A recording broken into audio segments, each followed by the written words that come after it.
How much money are you going to need when you're dead? How many people do you talk to on a regular basis? Go out for a coffee? Probably not too many. How many people do you think are going to show up at your funeral? I don't know. But at the end of the day, the way I see this, we have 3 candles in our lives, and they're all burning away, burning relentlessly. One candle, health. Another one, wealth. And another one, friends and family. Unfortunately, all 3 of these candles are burning away while we're busy doing other things, working, chasing money, looking for that next promotion, trying to get that next raise, and unfortunately, doing everything we can to chase the proverbial dollar. Now, we all know that we need money because money is what makes the world go round, sadly enough. We need money to sort of get by. I can't help but think, what did our ancestors do 200, 300, 500 years ago? They weren't hustling at corporate games. They weren't chasing the dollar. They were surviving. They were living. Now, they also didn't live very long, but a lot of that had to do with modern medicine. But the real question is, how much money do you really need? Really? I mean, the more I think about this, people get caught up in chasing more and more and more. And it's nice to have toys. I mean, let's be honest. I'll be the first to admit, and those that know me know that I am very goal-oriented. But I used to be very driven and goal-oriented in the way of like a lot of modern society today. Chasing dollars at the cost of every expense. Family, health, freedom. Because when you're working, you're no longer free. You're tied down. You're bound at the wrist by that company. Unfortunately, you're also tied by the fact that you're probably not visiting with your family or spending time with some friends. You're also in a place where your health is likely dwindling away because, well, let's be honest, when you're working, you're often hustling around. We all do it. We all work those jobs that are busy, keep us on the move. So quite often, we just don't eat as well. We don't exercise, and health is getting chewed away. Hence, we talk about the 3 proverbial candles. Sadly, those candles are dwindling and melting at every single moment. It's a sad state of affairs that we're all in, but let's take a look around here and see how many of these people, in fact, are too busy chasing the dollar and not enough time spent enjoying life. Welcome back to the hustle, everybody, and welcome back to the grind. And so great to have you back. And you know what? After a long weekend here, we had this beautiful snow melt. It was cold, it was snowy last week, and now, you know what? We've got some decent weather. But this brings the topic to what I've been thinking about again for a while, and I think what's on a lot of our minds. How much is too much? When do we stop work? I mean, a lot of people recognize that it's a treadmill. It's an endless cycle. It's a matrix of sorts. You just get on this treadmill, you work, you grind.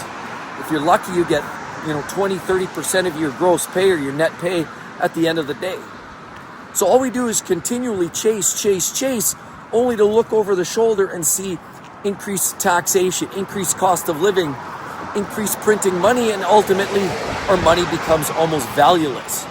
So why do we do this? Well, we continually find ourselves chasing dollars for this proverbial carrot, this pot at the end of the rainbow there that we think is going to have all the riches for us. But what we ultimately find is, in chasing that pot of gold at the end of the rainbow, we end up losing sight of what really matters the most. And I can't help but say, we've got to start thinking about when is enough, and forsake of living our best lives. See, because I'll give you a story. Many years ago, I worked up in the tar sands, and I spent many, many days up there working in and out. Tar sands up in northern Alberta is really where they extract oil. They take it essentially out of the soil, kind of break it all down, separate it out, and then you basically have crude oil, which then goes to manufacture a lot of the products that we use. Our shoes, the rubbers on their soles, the fuel, the gasoline in our cars. That is almost in everything that we use today. So clearly, it's pretty obvious that it's a very busy and hustle-bustle environment. There's no shortage of work. There's always activity. And there's always opportunities. Well, I was up there for a while, many years ago, and I think back all too often when I was going up there. I'd head up there on a Saturday or a Sunday night. I'd get in a truck. I'd grab some snacks. I'd give my beautiful wife a big hug and a kiss.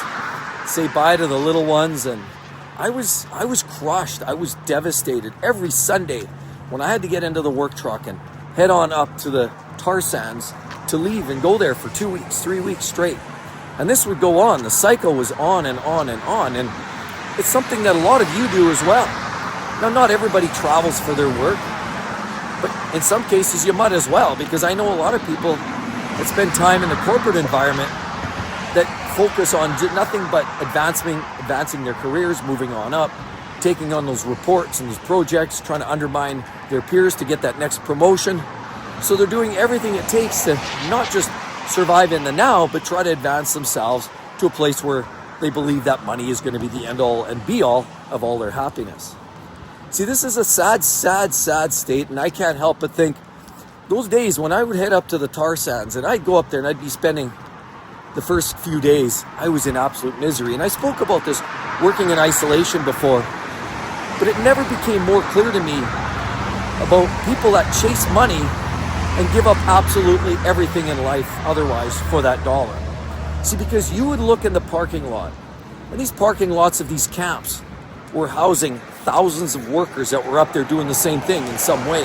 Mostly tradespeople, electrical, welders, insulators, painters, engineers, planners, schedulers, all these different types of roles were all up there. And many of them were there for weeks on end. And in many cases, I had talked to numerous people that were in the camps that just decided not to even go home in those 4 days off.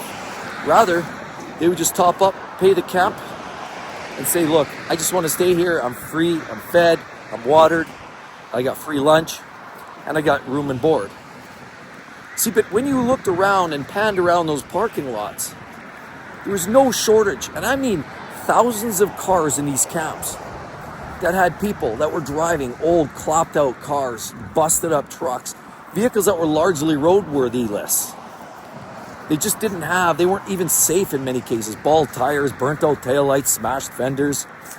And the only thing that I could think of, why, with all of this money these people are making up here, because let's be honest, those who know. And if you're up in the tar sands, those that have been up there realize that if you're not making 150 to 200 grand a year, even on as a laborer's rate, there's no point. Because even people working at Earl's, working at the restaurants up there are making 100 grand, working at a restaurant, working part-time serving tables, because there's that kind of transient money flow up there. See, but it's all about money. And every time you sit around and you're going out for dinner and you hear people talking and there's a chitter chatter you're in the restaurant and you hear those people talking, hey, I just got a raise, or hey, this company's paying a little bit more, or, there's a better opportunity over there. There's a big shutdown over here. Everybody's talking about all these opportunities of making more money. But as I reflect back and I look and I see most of these people, many of them are hard done by. And when I mean that, they've got these busted up cars. They don't have a pot to piss in. And after making 200 grand, you ask the question, where'd the money go? Well, we know there's a lot of bad habits up there, because with money, sometimes with some people it's easy come, easy go. But sadly, there's other situations causing this. And a big part of the issue here is people neglecting their family, their life. They go up there for weeks, months. And in many cases, they all went up there with the same reason. Make a few bucks, pay off the house, come back, live a good life. But all too often, many of us live those types of lives, thinking we just grind harder. It's going to make our life a little better down the road. And in some cases, it can. If you're very goal-driven, if you have a plan, it can work. But all too often, many of these people get up there week after week, month after month, only after a few years of this, next thing you know, their spouse leaves them, they get divorced, they take the kids, they split the house, and there's nothing left. Now they're up there living in the old beater car. They don't have a pot to piss in, and they just decide to live in the camp, all for the pursuit of the ultimate dollar. It's truly, truly a devastating look at the reality of people chasing money, because that is the epitome of chasing money and neglecting life. See, when I look back now and much of my time in the corporate world, I can't help but think of all the times and the sacrifices I spent at work, on the phone, coaching and coddling people many times that you really question whether they're even qualified to do their job in many cases. But you often spend all this time coddling and engaged on weekends, evenings, Christmas time, New Year's. Times you're not even on call and you're getting pulled into these vortices, and next thing you know, you've written off 3 days and your whole weekend is shot because you've been pulled into something that really you didn't need to be. See, but we've all done this in some way, whether you've created a big report or you had to put together some deliverable package for your boss, or you have a situation like this in the trades. We've all been through this. And the downfall is we're giving up our time with our family, our friends, our hobbies. And this is ultimately what I want to say today. I mean, as we sail through this life, I always think about these terms, risk reward. And so risk reward really means, what is the risk? And is the reward a big enough payoff for that amount of risk you're tolerating? And in most cases, you're going to find these days, it's simply not there. You can grind it out, only to find out you double down, you work twice the overtime.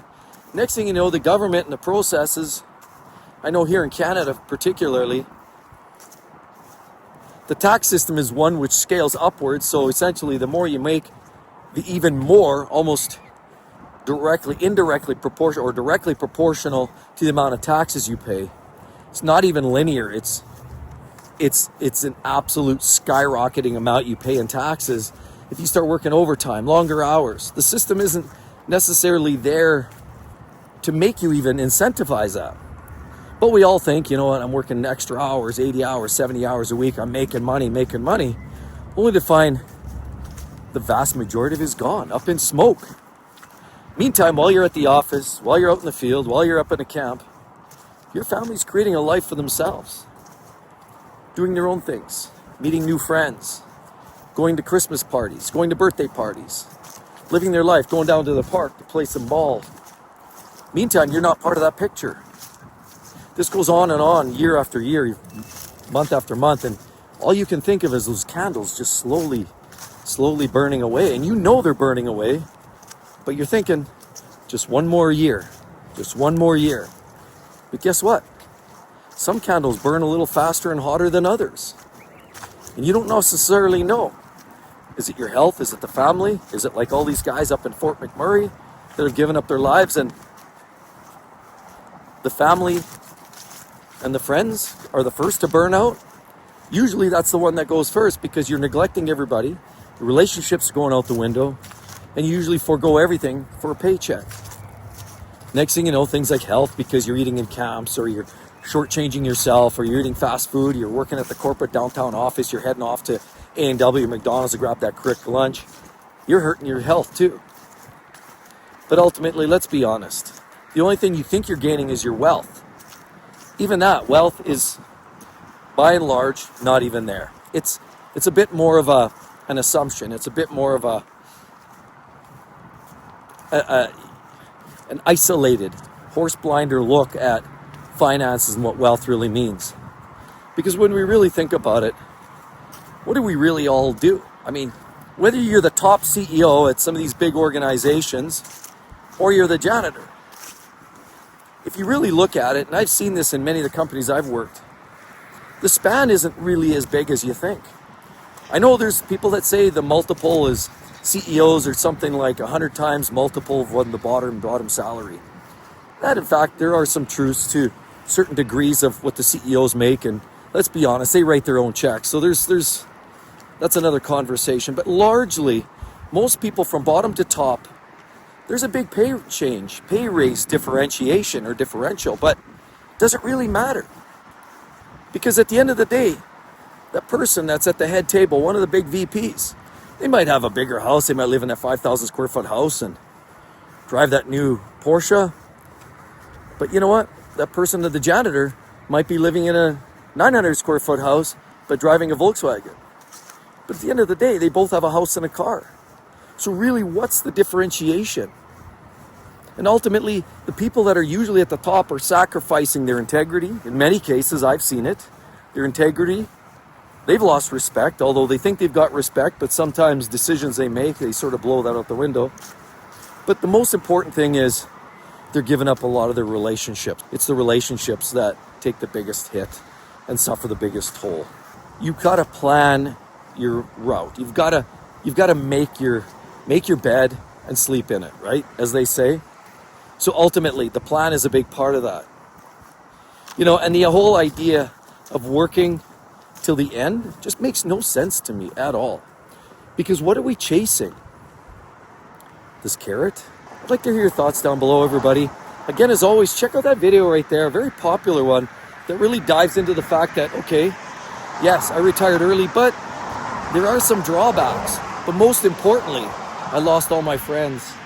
And that's a big talk, what we're talking about today. Why I lost all my friends. You're definitely going to want to see that one. Hope to see each and every one of you real soon, everybody. Bye-bye.